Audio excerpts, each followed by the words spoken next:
Alright, I'm going to go ahead and make a video here for the Atari 50 anniversary on the Switch. Buddy of mine, Steve, mentioned that he thought it would be kind of interesting to use paddles. And natively, the Switch doesn't have a way to read the paddles.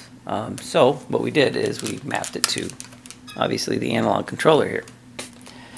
Now the thing about that is that this game was designed to work on a Switch, not a paddle.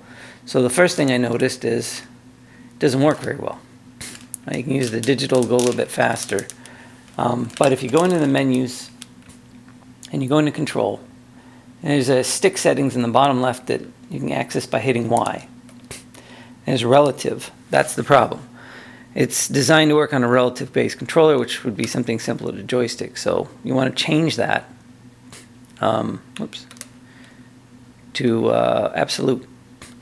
And then the next thing I noticed, which we'll demo first before we make that setting, if I go back. Now, the position that you see on the screen is the same as the position on the controller, otherwise known as absolute position. But as you can see, we can't reach the edges. But thankfully, they thought of that too. So again, go back into that same menu and change your sensitivity. Strange that that would be called sensitivity, but that just happened to work. And I cranked it up pretty high. Alright, so let's back out of there. Now you can see we can reach the edges for the most part. You can always increase that sensitivity too. It's going to vary from controller to controller. This controller does not reach 0 to 255. Its N64s have always been 80% of what you can use. So that's why it was shorter. And I wanted to use this controller to demonstrate that.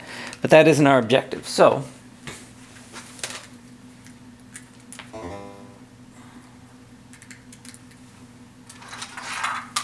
next up, I wanted to show you some Atari paddles. Now mine are in really bad shape. They're just jittery as can be.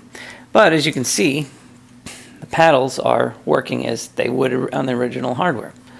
Again, if you don't adjust the sensitivity, you're not going to be able to reach that wall.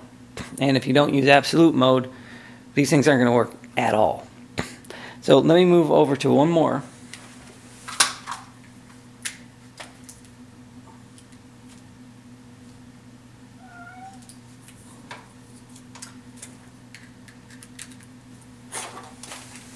And see if I got this working here. I did not.